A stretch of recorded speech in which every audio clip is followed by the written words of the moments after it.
اللہ کا تشریف لا رہے ہیں. بآواز بلند صلوات.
فاتحہ.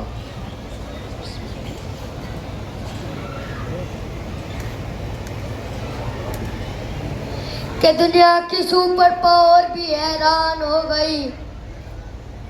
دنیا کی سپر پاور بھی حیران ہو گئی. حملے سے خامنائی کے پریشان ہو گئی. حملے سے خامنائی کے پریشان ہو گئی. اور دنیا سے دشمن اسلام کی ہستی مٹائیں گے. لبیک خامنائی کا نعرہ لگائیں گے. لبیک خامنائی کا نعرہ لگائیں گے. لبیک یا حسین کا نعرہ لگائیں گے. لبیک یا حسین کا نعرہ لگائیں گے. نعرہ حیدری. لبیک یا حسین. لبیک یا حسین. لبیک یا حسین. لبیک یا خامنائی. لبیک یا خامنائی. حضرات التماس ہے کہ ایک مرتبہ سورہ حمد اور 3 مرتبہ سورہ اخلاص کی تلاوت فرما کے رہبر شہید رہبر کبیر حضرت آیت اللہ العظمیٰ سید علی حسینی خامنئی اور ان کے ساتھ شہید ہونے والے ان کے گھرانے کے تمام شہداء اور تمام شہدائے راہ اسلام کی روحوں کو ہدیہ فرمائیں. بسم اللہ الرحمن الرحیم.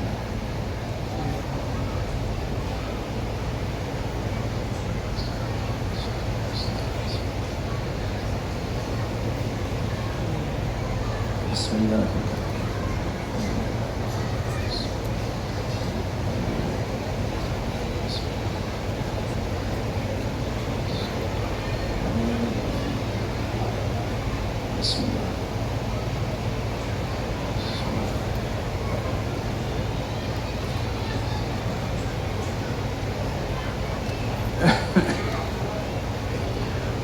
أعوذ بالله من الشيطان الرجيم. بسم الله الرحمن الرحيم. الحمد لله رب العالمين والصلاة والسلام على أشرف الخلائق أجمعين سيدنا وسيد الأولين والآخرين حبيبنا وحبيب إله العالمين إمام المرسلين وخاتم النبيين أبي القاسم المصطفى محمد وعلى أهل بيته الطيبين الطاهرين الهداة المهديين المعصومين المظلومين، واللعنة الدائمة على أعداء الحق والدين. أما بعد، فقد قال الله تعالى عز اسمه في محكم كتابه ومتقن خطابه: بسم الله الرحمن الرحيم. يا أيتها النفس المطمئنة ارجعي إلى ربك راضية مرضية فادخلي في عبادي وادخلي جنتي. صدق الله العلي العظيم.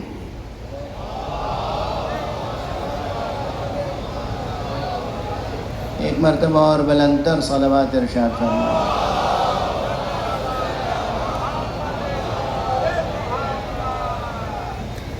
سوگوارو، رہبر شہید کے سوگوارو،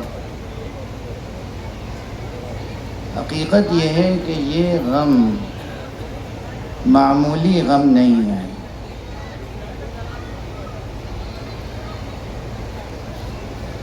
مجھے اس وقت انگریزی کے مصور غم لارڈ ٹینیسن کا ایک فقرہ یاد آ رہا ہے،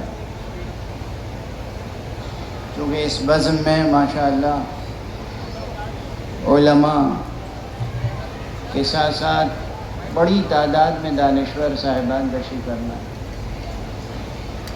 اور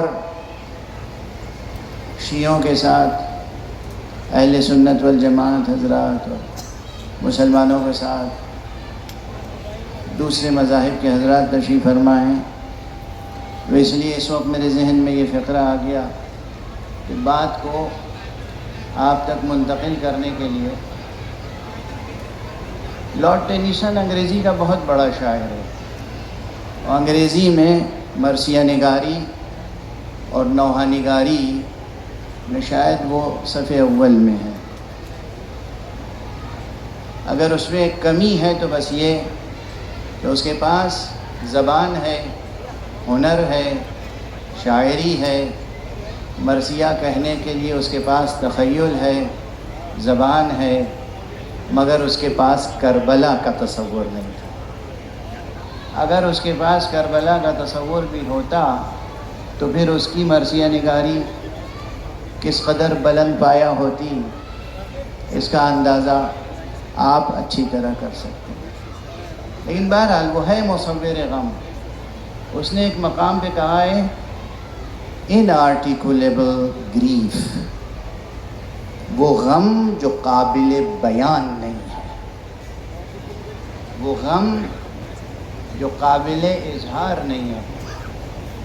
یعنی الفاظ میں یہ ظرفیت اور سکت نہیں ہے کہ اس غم کو، اس شدت درد کو اور اس شعلہ غم کو منتقل کر سکے. حقیقت یہ ہے کہ عربی زبان میں، یاد آ رہا ہے آپ حضرات اردو کے اشعار سن رہے تھے، پوری عربی زبان اور عربی کی شاعری کی تاریخ میں ایک شعر ایسا ہے جس کے لیے کہا گیا ہے کہ ارثا بیت قالته العرب لا نظیر له فی الجاہلیت ولا فی الاسلام. یعنی سب سے زیادہ مؤثر مرثیے کا شعر جو کہا گیا ہے وہ یہ ہے: وما كان قیس ملکہ ملک واحد ولکنہ بنیان قوم تہدم. ارے قیس کی موت ایک شخص کی موت نہیں تھی، بلکہ ایک قوم کی بنیاد ڈھہ گئی. مگر میں عرض کرتا ہوں کہ یہ شعر جسے تمام عرب شعراء مل کر کہتے ہیں کہ سب سے زیادہ مؤثر مرثیے کا شعر ہے، ہمارے رہبر شہید کے غم میں یہ بھی نارسا معلوم ہوتا. اس مضمون سے اس شہادت کی عظمت ادا نہیں ہو سکتی. کیوں؟ وہاں صرف یہ کہا گیا کہ وَلَكِنَّهُ بُنْيَانُ قَوْمٍ تَهَدَّمَ، صرف یہ کہ قوم کی بنیاد منہدم ہو گئی۔ ہمارا شہید وہ ہے جس کی شہادت سے قوم کی بنیاد منہدم نہیں ہوئی، قوم کی بنیاد اور مضبوط ہو گئی۔ قوم کی بنیاد، بلکہ میں عرض کروں کہ صرف ایک قوم کی بنیاد نہیں، خدا کی قسم کرۂ ارض پر جتنے مستضعفین ہیں، جتنے لوگ ہیں جن کا استحصال کیا جا رہا ہے، جتنے کچلے ہوئے لوگ ہیں، ان سب کو ایک طاقت مل گئی، قوت مل گئی، ویژن مل گیا۔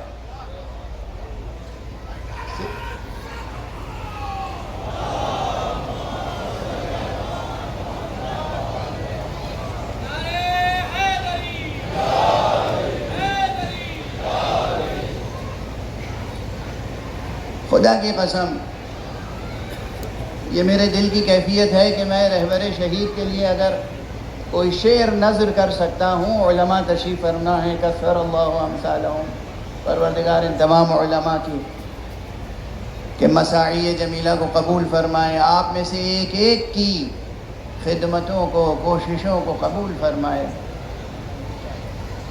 اس وقت جو شعر میں نظر کرنا چاہتا ہوں رہبر شہید کے لیے، وہ میرا شعر نہیں ہے، وہ آقا امام زمانہ عجل اللہ تعالی فرجہ الشریف کا وہ شعر ہے جو انہوں نے علامہ مفید کی وفات پر ارشاد فرمایا تھا۔ لا صوت الناعی بفقدک انہو یوم علی آل الرسول عظیم۔ ہائے کوئی سنانی سنانے والا اے شیخ مفید تمہاری خبر وفات نہ سنائے، اس لیے کہ وہ دن آل رسول کے لیے بہت عظیم دن۔ یہ شہید، رہبر شہید کی شہادت آل رسول کے لیے ایک عظیم دن ہے، آل رسول امام زمانہ کے لیے عظیم دن ہے، اہل بیت اطہار کے لیے عظیم دن ہے۔ لا صوت الناعی بفقدک انہو یوم علی آل الرسول عظیم۔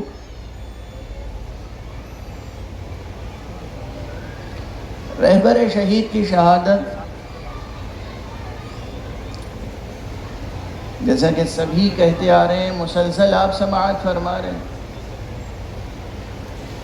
کیا کیا اس کے اثرات دنیا میں نظر آ رہے ہیں، مرتب ہو رہے ہیں۔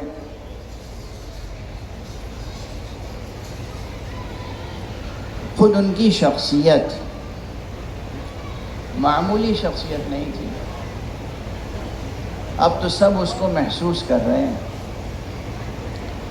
لیکن اسی دنیا میں کچھ ایسے لوگ تھے اور شاید اب بھی ہوں، کم فہم، نادان، یا جن کے دلوں میں کچھ کدورت ہے، فکر میں خلل ہے، عقیدے میں کمزوری ہے، ذہن شفاف نہیں ہے، صحیح معلومات حاصل نہیں ہے، تو وہ حضرات انہیں صرف ایک سیاسی شخص سمجھتے تھے، ایک سیاسی رہبر ہے۔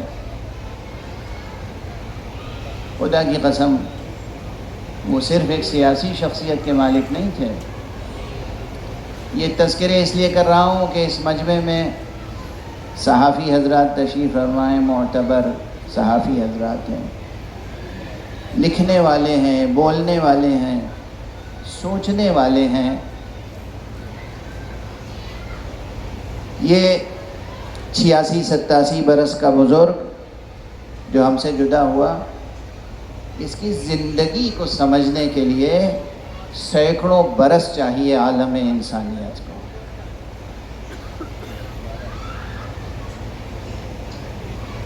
ایک بہترین ادیب،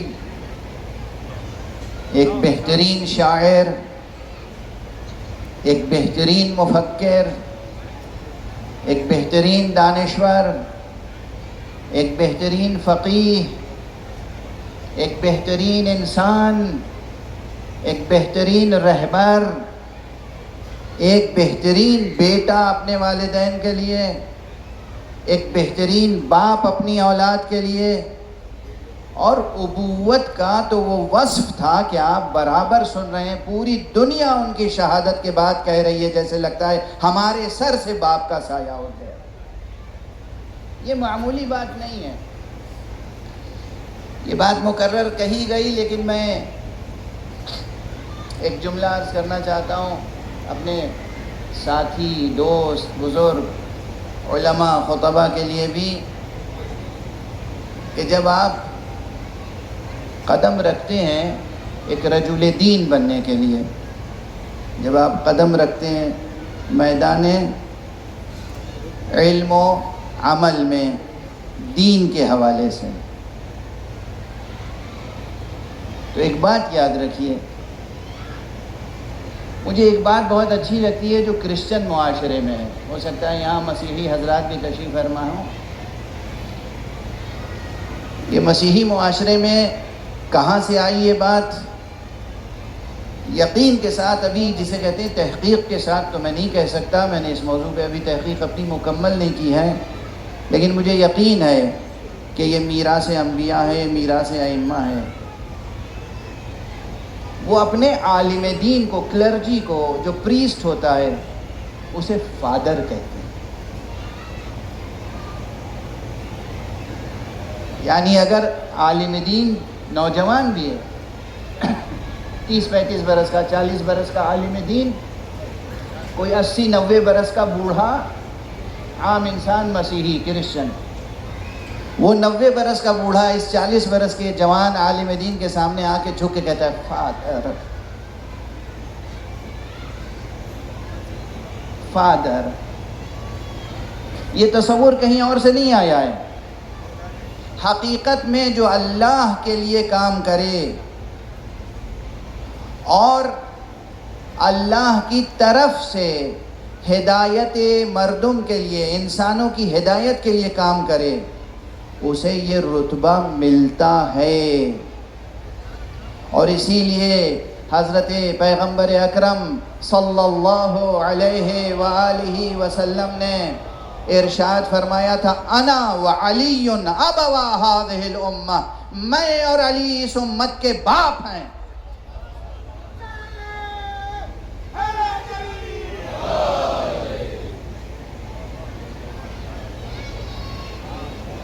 میں اور علی اس امت کے باپ ہیں، یعنی قیامت تک جتنے بھی امتی ہوں گے، ہر ایک کی گردن پر رسول اللہ کا وہی حق ہوگا جو ایک بیٹے پر باپ کا حق ہوتا ہے۔ ہر ایک کی گردن پر امیر المؤمنین علی ابن ابی طالب علیہ السلام کا وہی حق ہوگا جو ایک باپ کا ایک بیٹے پر حق ہوتا ہے۔ اور فرما رہے ہیں آپ، اور جو علماء، العلماء ورثۃ الانبیاء، علماء انبیاء کے وارث ہوتے ہیں۔ جب آپ وارث ہوئے انبیاء کے، آپ نے تبلیغ دین کا بار اٹھایا ہے، آپ نے ہدایت خلق کا بار اٹھایا ہے، تو آپ کے سینے میں بھی وہ دل ہونا چاہیے جو ایک باپ کا دل ہوتا ہے۔ تمام امت کے لیے جب بھی کوئی فرد، بچہ ہو، جوان ہو، بوڑھا ہو، مرد ہو، عورت ہو، جب بھی کوئی آ کے آپ سے مشورہ لے، مسئلہ پوچھے، آپ اس کو اس نگاہ سے دیکھیں جس نگاہ سے آپ اپنی اولاد کو دیکھتے ہیں۔ اگر یہ اخلاق پیدا ہو جائے تو وہ جو کہا جاتا ہے نا کہ فاصلہ، امت کا علماء سے فاصلہ بڑھتا جا رہا ہے، وہ اس لیے بڑھتا جا رہا ہے کہ ہمارے سینوں میں باپ کا دل نہیں ہے۔ آنے والے لوگوں کو مشتری نہ سمجھیں، اولاد سمجھیں۔ دست ادب جوڑ کے عرض کر رہا ہوں، ہمارے مراجع کرام اور خصوصیت کے ساتھ رہبر عظیم الشان کی خصوصیت یہ تھی کہ خدا کی قسم ان کے سینے میں ایک باپ کا دل دھڑکتا تھا، ہر فرد ملت کے لیے، بلکہ اس روئے زمین پر سانس لینے والے ہر مستضعف کے لیے، ہر کمزور انسان کے لیے، ہر اس شخص کے لیے جسے کچل دیا گیا، ان کے دل میں باپ کا دل تھا جو دھڑکتا تھا۔ اگر ان کے دل میں یہ کیفیت نہ ہوتی تو آپ آج گواہی نہ دے رہے ہوتے کہ ہمارے سر سے باپ کا سایہ اٹھ گیا۔ یہ تاثیر دو جانبہ ہوتی ہے نا. یہ احساسات کیسے آپ کے سینے میں آ گئے؟ کیسے یہ بات آپ کی زبان پہ آ گئی؟ کیسے یہ خیال آپ کے ذہن میں آیا؟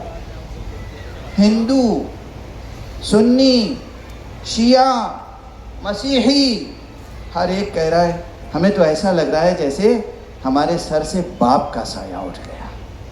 اس لیے کہ واقعاً وہ فادر تھے، نہ کہ صرف father of Iranian nation, father of all nations. یعنی واقعاً وہ اس زمانے میں نیابت امام زمانہ کا حق ادا کر رہے تھے.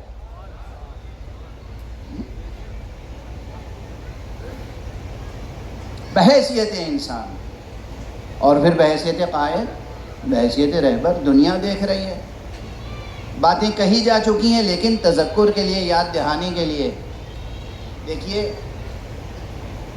47 برس سے 48 برس سے ایران پر تمام قسم کے سینکشنز لگے ہوئے ہیں.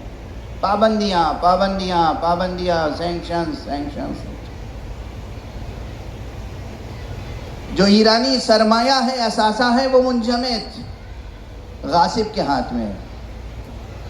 منجمد سرمایہ ایران کا، ایران کو مل نہیں سکتا. ہر طرح کے سینکشنز لگانے کے بعد یہ سوچ رہے تھے کہ یہ قوم ٹوٹ کے رہ جائے گی، بکھر کے رہ جائے گی، اسلامی نظام ختم ہو کے رہ جائے گا، ولایت فقیہ کا اعجاز مٹ جائے گا. لیکن یاد رکھیے ولایت فقیہ سحر نہیں، اعجاز ہے. سحر ہے جو مٹتا ہے، جادو ہے جو ٹوٹتا ہے، معجزہ کبھی نہ مٹتا ہے نہ ٹوٹتا ہے. اعجاز ہے، اعجاز قرآنی ہے نظریہ ولایت فقیہ، اعجاز اسلامی ہے نظریہ ولایت فقیہ، اعجاز ولایت کبریٰ ہے ولایت فقیہ، اعجاز ولایت غدیر ہے ولایت فقیہ.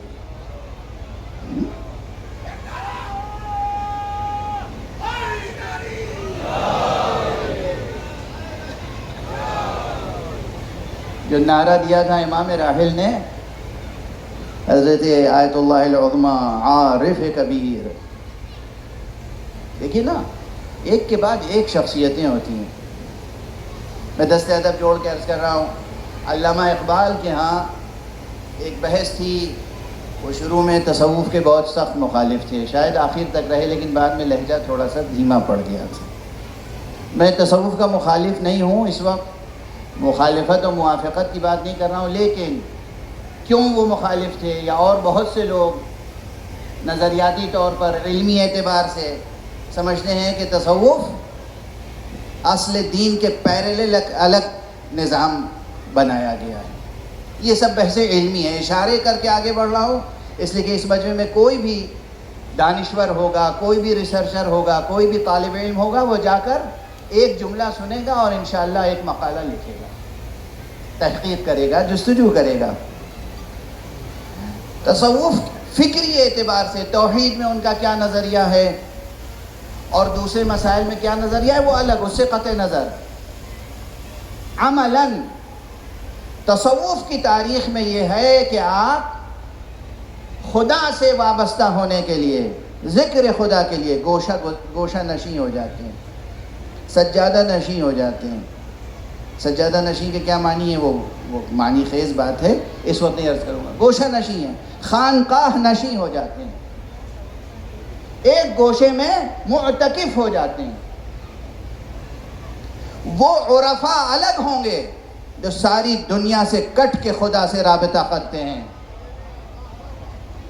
یہ مکتب اہل بیت کا تربیت یافتہ رہبر اور عارف اور صوفی تھا. صوفی مجازاً عرض کر رہا ہوں، رہبر تھا، عارف تھا، کہ جو مجمع میں رہا، سیاست میں رہا، قیادت میں رہا، اور اس کے باوجود خدا سے ایک لمحے کے لیے جدا نہیں ہوا. نہ صرف یہ کہ خود جدا نہیں ہوا، تمام لوگوں کو خدا سے جوڑتا ہوا آگے بڑھتا چلا.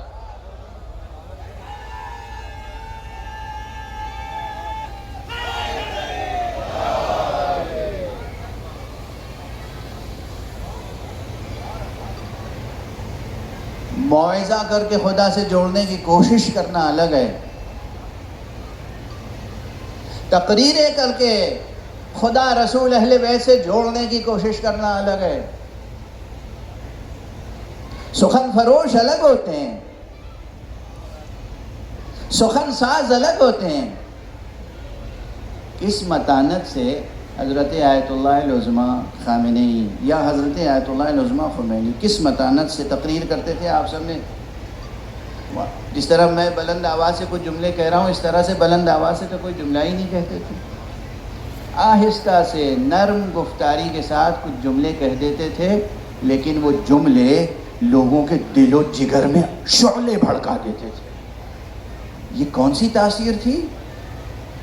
یہ شدت تعلق تھا جو حضرت حق سے تھا. یہ شدت تعلق تھا جو پروردگار سے تھا. یہ شدت محبت تھی کہ جو حضرت پیغمبر اکرم صلی اللہ علیہ وآلہ وسلم امیر المؤمنین علی ابن ابی طالب علیہ السلام اور خمسہ جو نجبا اور ائمہ ہدیٰ سے تھا. شکوک پیدا کرتے ہیں لوگ، شبہات پیدا کرتے ہیں، سازشیں کرتے ہیں، بھڑکاتے ہیں کہ اس نظام میں تو امام زمانہ کا تصور ہی نہیں ہے. ایسا نہیں ہے، ایسا ہرگز نہیں ہے.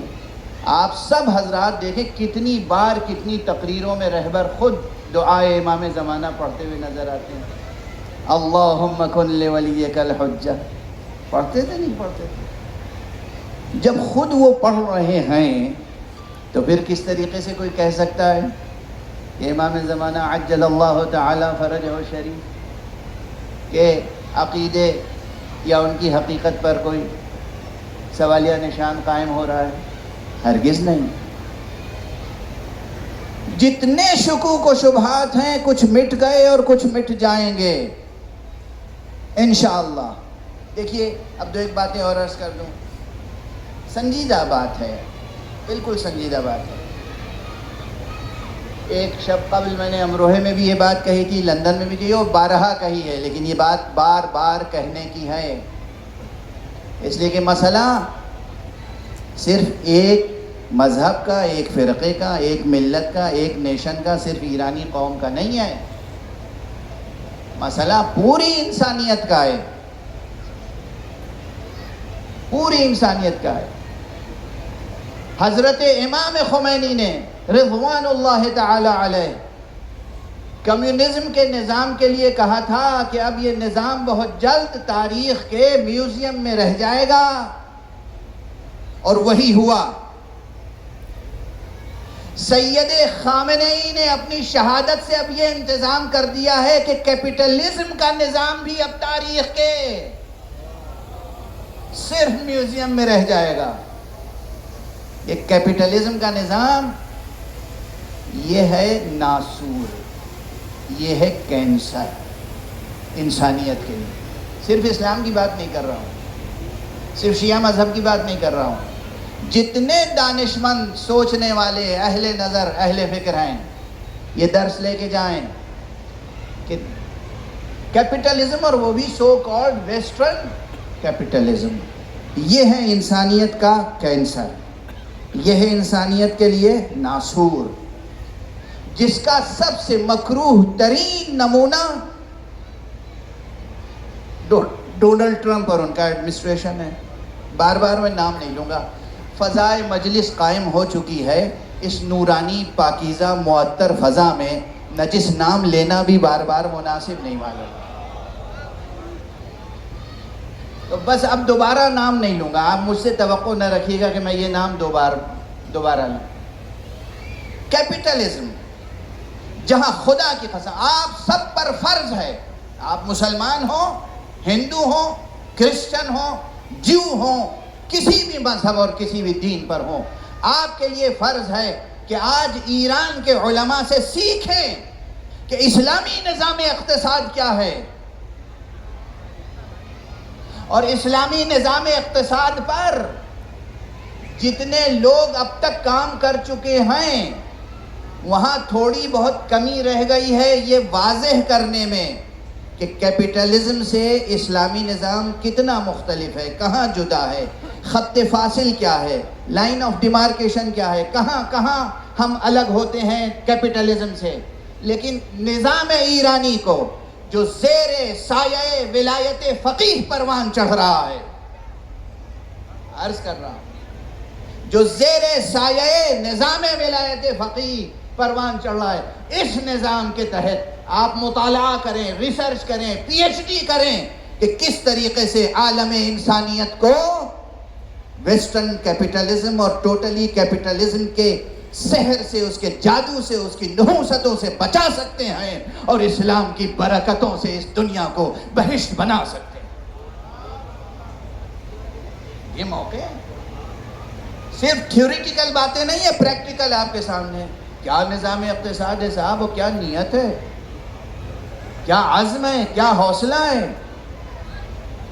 یعنی ایک طرف ساری دنیا کے ریسورسز پر قبضہ کرنے والا شکست کھا رہا ہے اور ساری دنیا کے ریسورسز سے محروم کر دیا جانے والا فتح حاصل کر رہا ہے.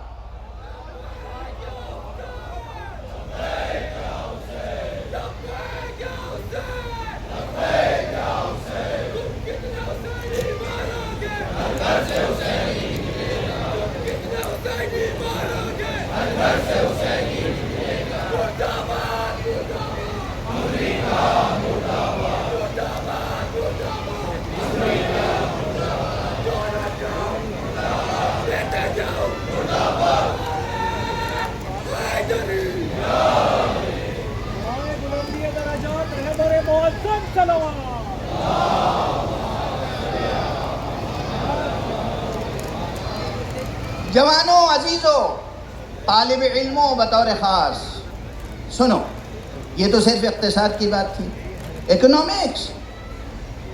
اکنامکس سیکھنا ہو تو آپ امریکہ سے نہ سیکھنا. امریکہ نے اور ویسٹرن کیپٹلزم نے تو کوئی علم اقتصاد تھوڑی سکھایا ہے، ڈکیتی سکھائی ہے، چوری سکھائی ہے، ظلم سکھایا ہے. اسے اکنامکس کہتے ہیں. یعنی زمانہ جاہلیت میں بھی دنیا کا جو وہ بدو تھا، جو غیر مہذب انسان تھا، وہ چوری اور ڈکیتی اور رہزنی پر اپنی روزی روٹی کا انحصار کیے ہوئے تھا. آج 21ویں صدی میں امریکہ بھی سوائے رہزنی کے اور کیا کر رہا ہے؟ آپ بتائیے، اسے رہزنی نہیں کہتے تو کیا کہتے ہیں؟ مہذب دنیا میں یہ سویلائزیشن کے قائل ہیں. ان کے پاس کوئی سویلائزیشن ہے؟ ان کے پاس کوئی ہیومن ویلیوز ہیں؟ ان کے پاس کوئی انسانی قدریں ہیں؟ ان کے سحر میں، ان کے جادو میں، ان کے جھوٹ میں، ان کی سازشوں میں نہ آئیے گا. زندگی کی حقیقتیں بالکل آفتاب نصف النہار کی طرح روشن ہیں. اور جنگ اس وقت پوری دنیا میں اب سانحہ نہیں رہ گئی. جنگ اب سانحہ نہیں رہ گئی. جنگ اب حادثہ نہیں رہ گئی. جنگ اب ناگوار چیز نہیں رہ گئی. یہی سو کالڈ ویسٹرن کیپٹلزم نے جنگ کو تجارت بنا دیا ہے. جنگ ایک انڈسٹری ہے. ہمیں اسلحے بنانے، اسلحے بیچنے، تو ہمیں دو ملکوں کو، پڑوسی ملکوں کو لڑانا ہے، اور پھر ان کے ہاتھ بھی اسلحہ بیچیں گے اور ان کے ہاتھ بھی اسلحہ بیچیں گے. اور ہمارے یہاں جنگ ایک تجارت ہے. اس لیے جب جنگ ہی تجارت ہو جائے تو نہ بچیوں کی ہلاکت شہادت پر کوئی درد ہوتا ہے، نہ عورتوں کی شہادتوں پہ درد ہوتا ہے، نہ بوڑھوں کی شہادتوں پہ درد ہے، نہ ہاسپٹلز کو نشانہ بنانے میں کوئی عار ہے، نہ اسکولوں کو نشانہ بنانے میں کوئی عار ہے. اس لیے کہ عار، حیا، غیرت، وفا، یہ سب انسانی قدریں تو ہیں ہی نہیں. جنگ ایک تجارت ہے. اور ہمارے یہاں اسے سمجھیں، اسے دہرائیں اور ضمیر انسانی کو جھنجھوڑیں تاکہ نسلیں مغالطوں میں مبتلا نہ ہو جائیں. نسلیں مغالطوں میں مبتلا نہ ہو جائیں. دیکھیں اقتصاد, جنگ, اس کے بعد کس چیز پہ یورپ کو ناز ہے؟ سائنس, سائنس, سائنس ہے نا, ٹیکنالوجی, ٹیکنالوجی, ٹیکنالوجی. ہمیں بھی بہت زیادہ آ کے بہت سے لوگ سمجھاتے رہے. یہاں بھی 2-1 لوگ ملے جو بار بار آ کے ہمارے سیمیناروں میں, جب میں ایجوکیشن پہ سیمینار کیا کرتا تھا تو بار بار سمجھاتے تھے, ارے مولوی صاحب یہ دین پڑھانے کی بات چھوڑیے, یہ فقہ پڑھانے کی بات چھوڑیے, سائنس اینڈ ٹیکنالوجی. اچھا آپ نے دیکھا بالکل آزاد فضا میں, سو کالڈ آزاد, بالکل آزاد فضا میں جو امریکہ میں اور پورے یورپ میں سائنس اور ٹیکنالوجی نے ترقی کی, اور طعنہ دیا جاتا تھا مسلمان ملتوں کو کہ صاحب وہ 500 برس پہلے تو تھی آپ کے ہاں تھوڑی بہت سائنس, اب کہاں گئی؟ اب آپ زوال کا شکار ہیں. میں اس کا تفصیلی جواب ابھی نہیں دے رہا ہوں, لیکن پوری دنیا کی طرف سے اقتصادی حصار میں زندگی بسر کرنے والی ملت ایران, ہمارا سلام ہے اسے, جس نے سائنس میں اور ٹیکنالوجی میں بھی دنیا کو دکھا دیا کہ تم آگے ہو یا ہم آگے ہیں.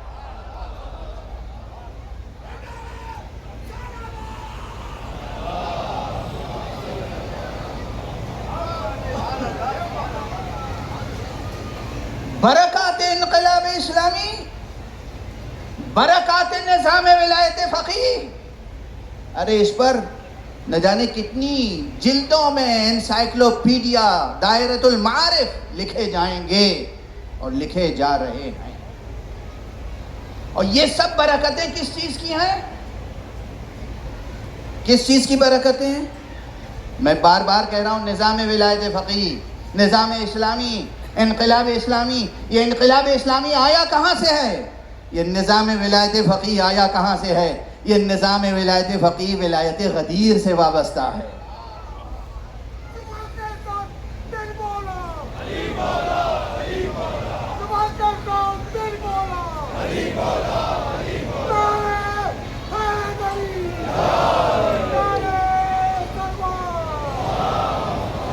آپ یہ نہ سمجھیے کہ میں اپنی طرف سے کوئی بات عرض کر رہا ہوں. ممبر پر ہوں, اس ممبر پہ جس کی نسبت صداقتوں کی روایت سے ہے. صادق بعد صادق, صالح بعد صالح, شہید بعد شہید. اس ممبر پہ عرض کر رہا ہوں اور خدا کی قسم کھا کے کہہ رہا ہوں. میں آپ کے پڑوسی ملک میں لاہور گیا, وہاں علماء اہل سنت, جید علماء اہل سنت, دانشوران اہل سنت, پی ایچ ڈی ہولڈرز, سنجیدہ لکھنے پڑھنے والے لوگ آئے ایک بڑی تعداد میں, اور ان کا مولانا رہبر شہید کا تذکرہ کر کے, اس وقت رہبر موجود تھے, کہنے لگے انہیں دیکھ کر اب ہمارے دل میں یہ جذبہ پیدا ہوتا ہے کہ ہم سب کو, ساری امت اسلامیہ کو ولایت علی پہ متحد ہو جانا چاہیے. دیکھیں اسے کہتے ہیں دعوتکم بافعالکم لا باقوالکم. آقائے خامنئی نے غدیر کے پیغامات بھی دیے ہیں, فضائل مولا علی بھی پڑھے ہیں, وہ بہت اچھے ادیب بھی تھے, بہت بڑے اور اچھے خطیب بھی تھے, مگر یہ ان کا کردار تھا جس نے لوگوں کو ولایت علی کی طرف متوجہ کیا. ولایت علی, ولایت امیر المومنین, ایک بڑی تعداد علماء اہل سنت کی. اب اس امت کا علاج یہی ہے کہ پوری امت ولایت علی ابن ابی طالب پہ متحد ہو جائے. اور اب جب خود وہ کہہ رہے ہیں اور ہر ضمیر سے یہ آواز اٹھ رہی ہے, تو میں عرض کر دوں, ایک جملہ عرض کرتا ہوا آگے بڑھوں کہ یہ جو مشہور آیت ہے نا قرآن مجید کی, وَاعْتَصِمُوا بِحَبْلِ اللَّهِ جَمِيعًا وَلَا تَفَرَّقُوا. دیکھو سب کے سب اللہ کی رضی کو مضبوطی سے تھام لو, تفرقہ نہ کرو. ایک تو یہ جو لوگ فقہی اصولی ذوق رکھتے ہیں ان کے لیے عرض کر دوں کہ دیکھیے کیا شدت ہے اس حکم میں. کہیں کسی چیز سے منع کیا جاتا ہے اور کہیں کسی چیز سے کا حکم دیا جاتا ہے, اور اگر کسی چیز کا حکم دیا جائے اور اسی کے ساتھ ساتھ فوراً اس کی ضد سے نہیں بھی کر دیا جائے، امر اور اس فعل کی ضد سے نہیں، ساتھ میں ایک ہی ساتھ، اور نص کی شکل میں، ظہور نہیں نص، تو پھر یاد رکھیے کہ کتنی اہمیت ہوگی اس حکم الہی کی، اس حکم قرآنی کی اہمیت ہے۔ سب کے سب اللہ کی رسی کو مضبوط سے پکڑ لو، تھام لو، اور آپس میں تفرقہ نہ کرو، انتشار نہ کرو، پھوٹ نہ ڈالو، ادھر ادھر بے راہ نہ چلو۔ میں پوچھتا ہوں، سب اس آیت کو پڑھتے ہیں پھر بھی تفرقے میں مبتلا ہیں، سبب کیا ہے؟ سبب یہ ہے کہ مفہوم کو پوری طرح جذب نہیں کیا، دلالت کو پوری طرح سمجھا نہیں، معصوم کی طرف سے جو بتائی گئی تھی تفسیر و تعبیر وہ سامنے نہیں ہے۔ اصل میں دہراتے سب ہیں، اللہ کی رسی کو مضبوطی سے تھام لو، تفرقہ نہ کرو، اللہ کی مضبوط رسی کو مضبوطی سے تھام لو، تفرقہ نہ کرو، اللہ کی رسی کو مضبوطی سے تھام لو، تفرقہ نہ کرو۔ اے مفسر قرآن، یہ تو بتا اللہ کی رسی ہے کون؟ کہاں ہے وہ رسی؟ خانہ کعبہ پہ آسمان سے کوئی رسی لٹک رہی ہے؟ مسجد نبوی میں کوئی زنجیر لٹک رہی ہے؟ کہاں ہے وہ رسی؟ اس رسی کی تفسیر و تعویل میں صرف دو باتیں کہی گئیں۔ بعض روایتوں میں کہا گیا اللہ کی رسی ہے قرآن، بعض روایتوں میں کہا گیا اللہ کی رسی ہے علی۔ یہ روایت موجود ہے۔ ایک جلیل القدر صحابی تشریف فرما تھے مسجد نبوی میں، اور یہ آیت پڑھی گئی۔ ایک صاحب نے کہا یا رسول اللہ، یہ حبل اللہ سے کیا مراد ہے؟ برابر میں علی بیٹھے ہوئے تھے، آپ نے اپنا دست مبارک علی کے شانے پہ رکھا، کہا یہ ہے حبل اللہ، یہ ہے اللہ کی مضبوط رسی۔ ایک روایت میں کہا گیا قرآن، ایک روایت میں کہا گیا علی، اور پھر رسالت میں آپ نے دونوں کو ملا کے فرما دیا القرآن مع علی، علی مع القرآن والقرآن مع علی۔ علی قرآن کے ساتھ ہے، قرآن علی کے ساتھ ہے۔ اگر یہ امت قرآن اور علی کے ساتھ وابستہ ہو جائے تو کوئی تفرقہ باقی نہیں رہ جائے گا، اور نہ صرف ملت میں تفرقہ نہیں ہوگا بلکہ تمام عالم انسانیت کو خدا پرستی پر بھی متحد کر سکیں گے۔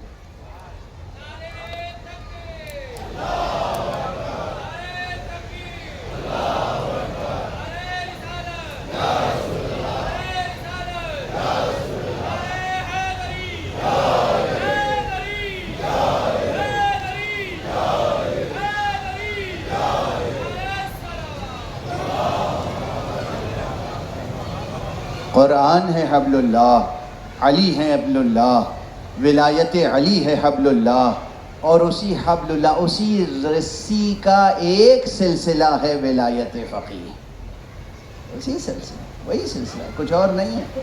ذہنوں کو روشن کریں، مطالعہ کریں، تفکر سے کام لیں، غور و فکر کریں، دقیقہ سنجی کا ثبوت دیں، سنجیدگی کا ثبوت دیں، سازشوں کا شکار نہ ہوں۔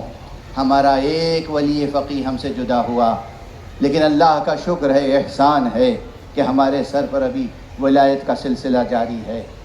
پروردگار سلامت رکھے حضرت آیت اللہ سید مجتبیٰ خامنئی کو، اور وہ اس ملت کی اسی طرح سے امداد فرماتے رہیں، سرپرستی فرماتے رہیں، رہبری فرماتے رہیں۔ موقع تو تھا کہ بہت کچھ عرض کیا جائے اسی وقت، لیکن اتنا ہی کافی ہے۔ وقت چونکہ بہت گزر چکا، دور دور سے حضرات تشریف لائے ہیں اور اشارے کافی ہوتے ہیں۔